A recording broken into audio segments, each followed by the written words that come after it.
Hello and welcome to Lunch Therapy. I'm going in early today, starting at 11:30, so I might not have any people in the chat room, but you know, we're doing this thing when we can, trying to beat the specter of Spectrum, my internet problem. Getting new internet on Monday, hopefully we'll be able to stream a little better than we're doing right now. But that's not really in the scope of things. It's not a huge problem. We lost John Prine yesterday. I don't know what to say about that. It's just a huge loss. Probably my favorite singer-songwriter. Listen to the guy probably most days. Huge loss. Sorry for the world in that one. We lost a couple down the street to the COVID virus. So this is a time where we're going to just kind of relax a little bit. We're going to talk about some stuff this is improv comedy. It's improv comedy. I'm going to be your improv comedian. If you do want to chat in the chat room, I'm here for you. I can post some of the chats up there. But today we're just going to do some exploring. We're going to do some exploring of some different concepts. But first, we're going to take a breath, because that's what we do here at the Lunch Therapy. So after the intro, we're going to do our breathing exercises.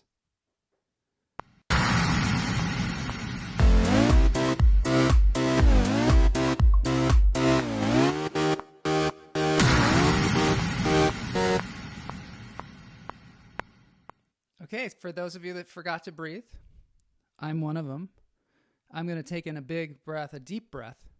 I'm going to hold it for a few seconds, and I'm going to let it out.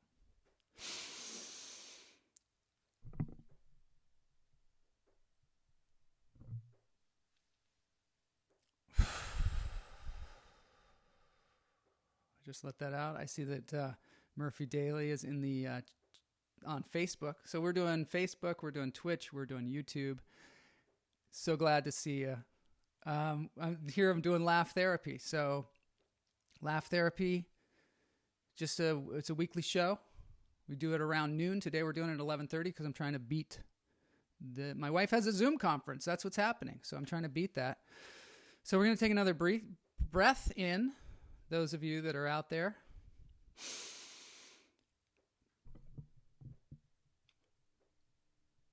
And we're going to let it out.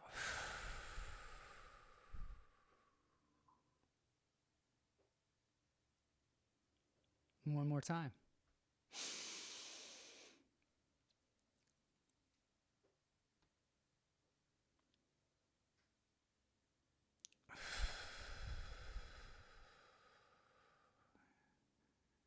Yeah, we're trying to beat the traffic here. So this show, I don't know if Murphy's seen this before, but for those of you out there that haven't seen it, it's stand-up comedy. There's no audience. There's an audience, but I can't see them. So we're not.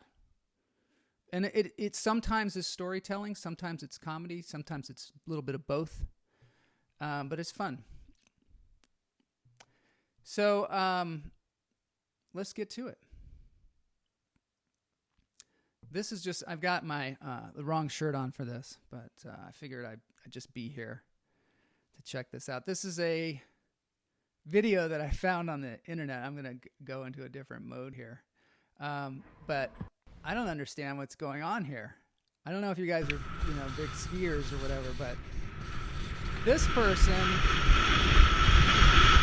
I don't know. Is this real? Is this real? Okay, so it just looks like he's skiing now. Whoop, there we go.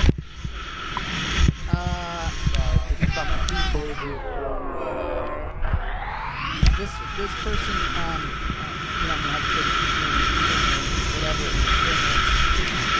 This just gets crazier and crazier, and I invite you to check it out. It seems impossible. This person, it's more and more impossible. It's called One Day in a Life Part 2 or something. This one. Whoa, look at that. I mean, this is just getting started, though. Okay. Whoa. Hey, whoa. I think what happens in this, so don't try this at home, obviously. But I think what happens in this is it's maybe a bunch of clips strung together. Maybe not. It seems pretty continuous, but definitely out. Definitely, this person knows what they're doing. But it gets so crazy that after a while you're like, okay, this is totally staged. It's coming out. So it just gets nuttier and nuttier. There goes an eagle. It flew by. I don't know how much they actually for the eagle to come by, but probably pretty expensive because animal wrangling in the film industry is difficult. There's a lot of craft services that you have to buy. There he goes through the woods, dodging trees. I mean, any skier knows that you have to aim for the trees to miss them. This is fun. I don't know if you guys have ever put on a GoPro camera when you're skiing. I do it sometimes, but I always hurt myself. Last time I went skiing, I was skiing and I had the GoPro on my head, and all of a sudden I'm an idiot. All of a sudden, well, look at that. All of a sudden, the things that I do to protect myself, I was skiing towards a fence, and I decided that I would lie down on my back and try and ski like underneath the fence. There's like a little space underneath the fence. So I did that, and I bailed out at the last second, and I hurt my groin. There you go. This person, I would think they hurt their groin a lot. It gets crazy. Just go to the end here. He's like skiing on the grass. There's no snow. And he just continues. Oh, that was. But, I mean, then he does this. So, I mean, is that fake or is that real? I don't know. But whatever it is, they had the plan. Yeah. Anyway, watch more of those. Those are super great. I'm going back to just me. This is what I want to talk about today.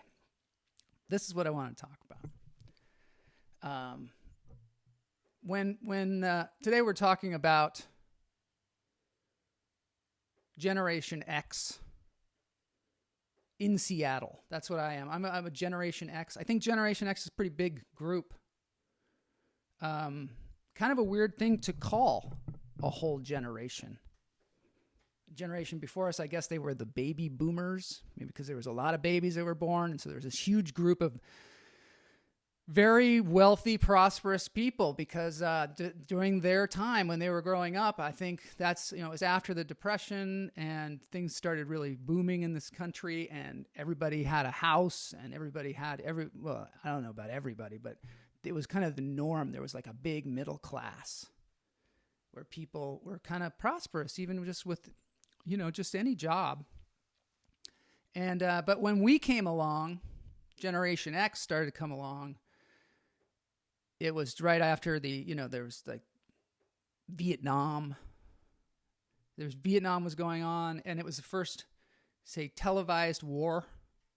So we were watching TV, and, they'd talk about these guerrillas. And I thought they were like big, like guerrillas coming after us. And I thought that the fighting was going on in our neighborhood. You'd watch the TV, you don't know.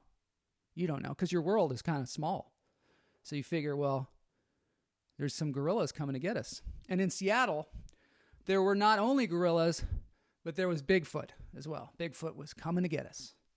So we were a little afraid of that. It's a really weird world that we were living in. I think our parents were kind of grappling with just even being a couple, being a married couple, because at the time with the 60s and everything was kind of breaking up, and it was like a free love thing. And so now there you are, stuck with some kids in a traditional marriage that you're trying to have, and yet everything's going kind of wacky with that, or they're redefining it. So when we moved into Seattle in the 70s, I was a little tiny little boy. We moved from Syracuse, New York, with my parents. Moving to Seattle was like moving to the moon. It was like you just said, screw you, everybody else. I'm moving to Seattle. And I don't think my parents were saying that, but I think that was a message that maybe their parents got, because they were from Pittsburgh.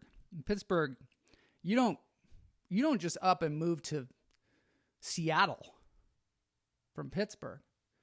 Pittsburgh is a place where everybody kind of stays. I say Pittsburgh is like Cuba. No one ever goes there. No one ever leaves, or at least that's the way it was back then. You sit down with the family at dinner. Family structure is like the important thing. So my dad got a job. He was an artist. He drove across the country in a VW bus with their kids. Landed in Seattle, where he had a job at the University of Washington teaching art. And this is the billboard that we saw. The last person leaving Seattle, turn out the lights. Yeah, so that was not a very good welcome, I don't think. I can only imagine my parents driving in their VW bus with two little kids in the back, and they see this sign. My mom actually mentioned to me, I never saw this. Maybe I did when I was like 3 or something. But I guess Boeing was taking a nosedive, and that was pretty much the only game in town. Seattle was a kind of a place where, at that time, where people, I think they just moved there to get away. I mean, it was like Alaska. I mean, people moved to Alaska partially for the beauty and the nature and all that stuff, but also probably maybe some of them have something to hide, right? They're like trying to start over. They're like, oh, yeah, I killed that guy. So now I guess what are my options? I think I'll move to Alaska. My parents, I don't know, maybe they killed a guy. I don't know, but they moved to Seattle. And that's where, I started out. I started out there in Seattle, just kind of going, what the heck? What's happening? And at the time, Nixon was being impeached. So that was pretty weird. Real cynicism about the government all of a sudden and, this stuff. I don't know. Maybe Gen Xers will have some relationship to the kids that are growing up right now, because there's some similar stuff going on, similar unsteady things. Hell, Boeing is even, having a problem just like back then. Now in Seattle, they have all kinds of other industries and things like that. At that time, that was it. And we never really even saw ourselves on TV. I mean, it's like we didn't exist. One time I went to Washington, D.C., and somebody asked me, where are you from? And I said, I'm from Washington. And they were like, or no, I wasn't in Washington, D.C. I ruined the whole thing. I was somewhere on the East Coast, let's say, Pittsburgh. Somebody said, where are you living? And I said, I'm living in Washington. And they said, do you know the president? Because they didn't. And I'm like, no, the state of Washington. And they kind of looked at me like, what are you talking about? What are you talking about? I'm like, the state of Washington. And they're like, oh, the Oregon territories. So I didn't even think there was this. Why they named the state and Washington, D.C. after the same president. I mean, it was the first president, so I guess he got two things. But it made it kind of confusing for us, at least, because it seemed like we were like not existing. The only thing that I remember seeing on television, on network television, that put us on the map at all, was this. There was an episode of Scooby-Doo that took place in Seattle. And Scooby-Doo and the Mystery Guys, they were all like in underground Seattle. Underground Seattle is it's like Seattle when it was first started was so muddy and horrible that someone, it was, because it rained so much and they had no drainage, I guess. And it got so bad that someone actually, this was back in the pioneer days, someone actually drowned in the middle of the street. Yeah. And then there was a huge fire. And so they were just like, you know what? Since a huge fire happened and everything got kind of destroyed, let's just build the city up higher from the mud on these platforms or something. And they built Seattle on top of that. So yes, a Scooby-Doo made for some creepy, because now you can go on a tour down there and it's pretty creepy. And Scooby-Doo, it was perfect for Scooby-Doo and the Mystery Machine and Thelma and all that stuff. So yeah, so when we saw Seattle on Scooby-Doo, that was like, there they are in some fish at the Pike Place Market, I assume. And there's a giant demon on the Space Needle. So we saw that. We're like, oh, we do exist. There's also an episode of the show Emergency, where they rescued people around Seattle. That was, that's pretty much all that we existed. That was how we existed in the world at the time. It gives you kind of a complex. People growing up in Seattle, in Gen X, and then we're Gen X, which is sort of like Brand X, sort of like, this generation's a little bit of a waste. I don't even know how to label them. Let's just label them with an X. That didn't feel good. So after a while, you kind of develop sort of a chip on your shoulder. A little anger builds up. But thank God we had this guy. This guy, kind of brought us through a lot of stuff. I have a lot to say about this guy. He was a, I gotta put my headphones on for this because, oh yeah.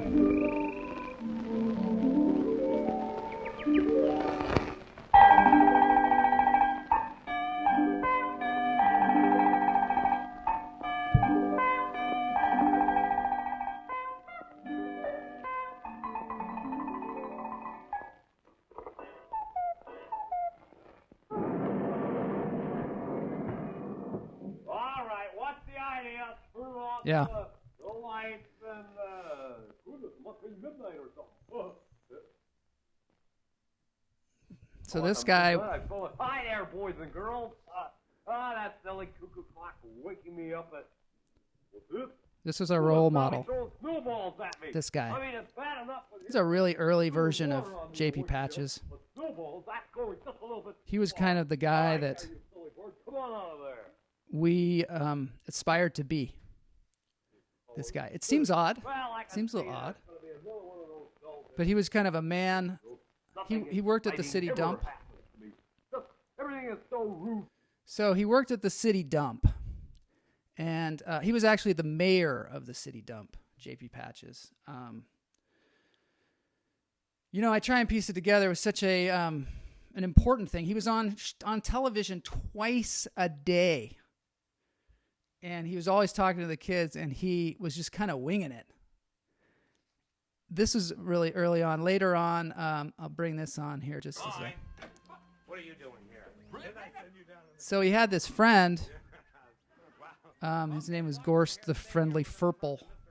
And that was him there. And I don't know what he was. I don't know whether that was his mouth or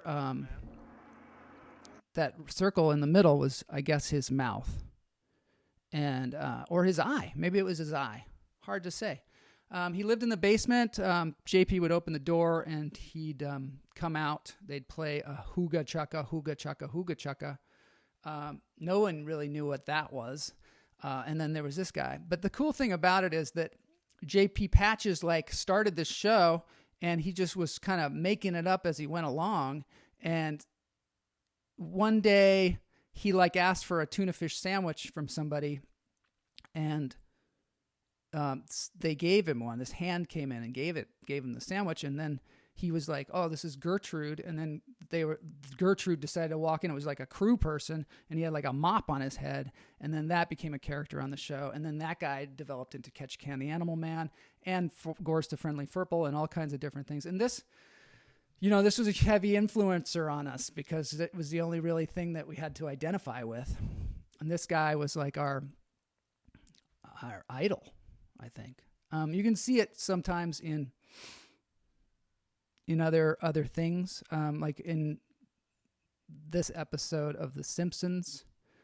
I guess he probably influenced Matt Groening a lot. Matt Groening was in the Northwest. But I guess Krusty the Clown's having his birthday, and then there's a list of the invitees, and you see JP Patches there at the top. The other thing that happened is you can see the whole grunge movement and all this stuff kind of grew out of this kind of Seattle angst of not really existing, I think. And we kind of felt, I think there was a lot of anger because we kind of felt sort of like, where are we and what are we doing with our lives? And we had nothing to really hang on to except for somebody like JP Patches. This is a clip from the Soundgarden concert when the Soundgarden came back, and I guess they were hugely famous at this point. They came back to Seattle to play a concert. And JP Patches came out to introduce him.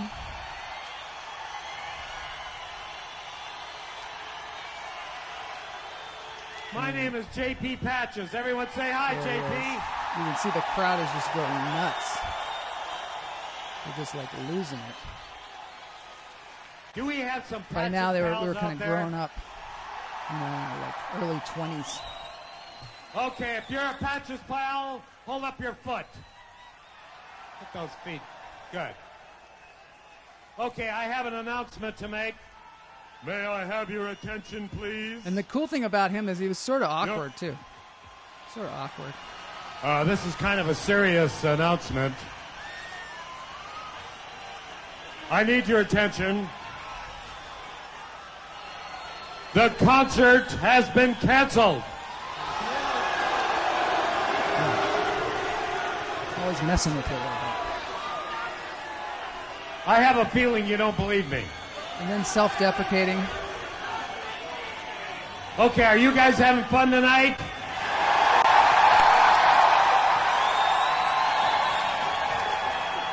Who did you come to see? You're supposed to say me. Let's try it again. Who'd you come to see tonight?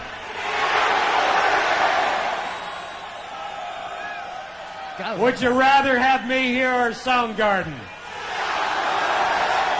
I can take a hint, and here they are.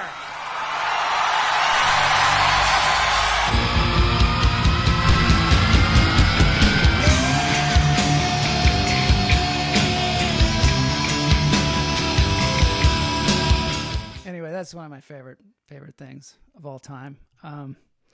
He used to call everybody Patches Pals. There's even a statue to him. There was a license plate. There's all kinds of memorabilia. He's gone now. And when we were, when you were like in your 40s, you could even get him to show up at your birthday party. So that was like that's my testament to that. JP Patches. Anybody that grew up in our area at that time knows the importance of that. And so these are the kind of things that made us Gen X, I guess. And it was also people like this guy. Now theoretically, I'll hit the wall and stay there, right? Yes, theoretically. Okay. Go high. As high as I can go. Okay, continue.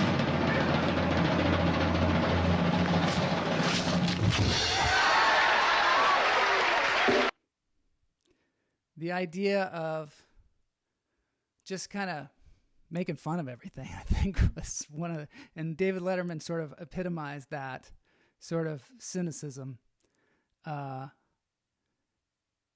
sort of permeated through everything. Which brings me to an announcement that I wanted to make, which is on Friday, we're going to have a guest on the show. And his name is Matt Wright, the guy that went to high school with. He was the lead singer in a band called Gas Huffer. So we're going to talk with him. Gas Huffer was a kind of an underground, very popular band when we were in our 20s and 30s. That's Matt there. He's the second one from the left. So we're going to bring him in and have some discussions with him about just what's going on with him now, what it was like back in that time period. There you go. So that's the show for today. We beat the rush. We got it out there. I'm going to end the show with something that I think is appropriate. it's John Prine, of course, and Iris DeMint singing a fun song. You know, I mean, we could play Sam Stone or Souvenirs or something that's a little bit more depressing. But I think we'll go with this song because it's really fun. All right. Thanks for joining me on Lunch Therapy. It's called In Spite of Ourselves.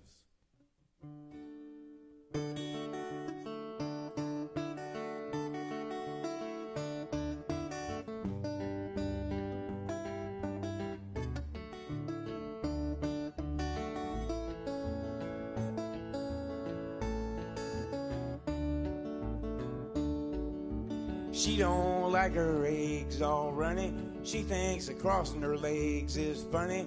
She looks down her nose at money. She gets it on like the Easter bunny. She's my baby, I'm her honey. I'm never gonna let her go. Well, he ain't got laid in a month of Sundays. I caught him once and he was sniffing my undies. He ain't real sharp, but he gets things done. Drinks his beer like it's oxygen. But he's my baby and I'm his honey. I'm never gonna let him go. In spite of ourselves, we'll end up sitting on a rainbow. Against all odds, honey, we're the big door prize. We're gonna spite our noses right off of our faces. There won't be nothing but big old hearts dancing in our eyes.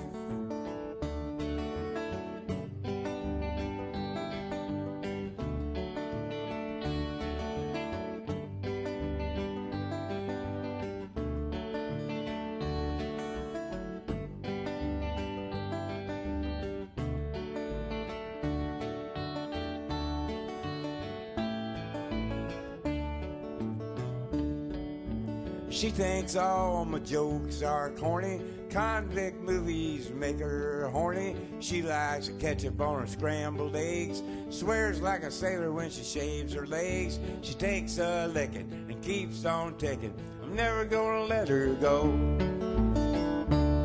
Well, he's got more balls than a big brass monkey. He's a whacked out weirdo and a love bug junkie. Sly as a fox, crazy as a loon. Payday comes and he's a howling at the moon. But he's my baby, I don't mean maybe. I'm never gonna let him go. In spite of ourselves, we'll end up sitting on a rainbow. Against all odds, honey, we're the big door prize. Oh, we're gonna spite our noses right off of our faces. There won't be nothing but big old hearts dancing in our eyes.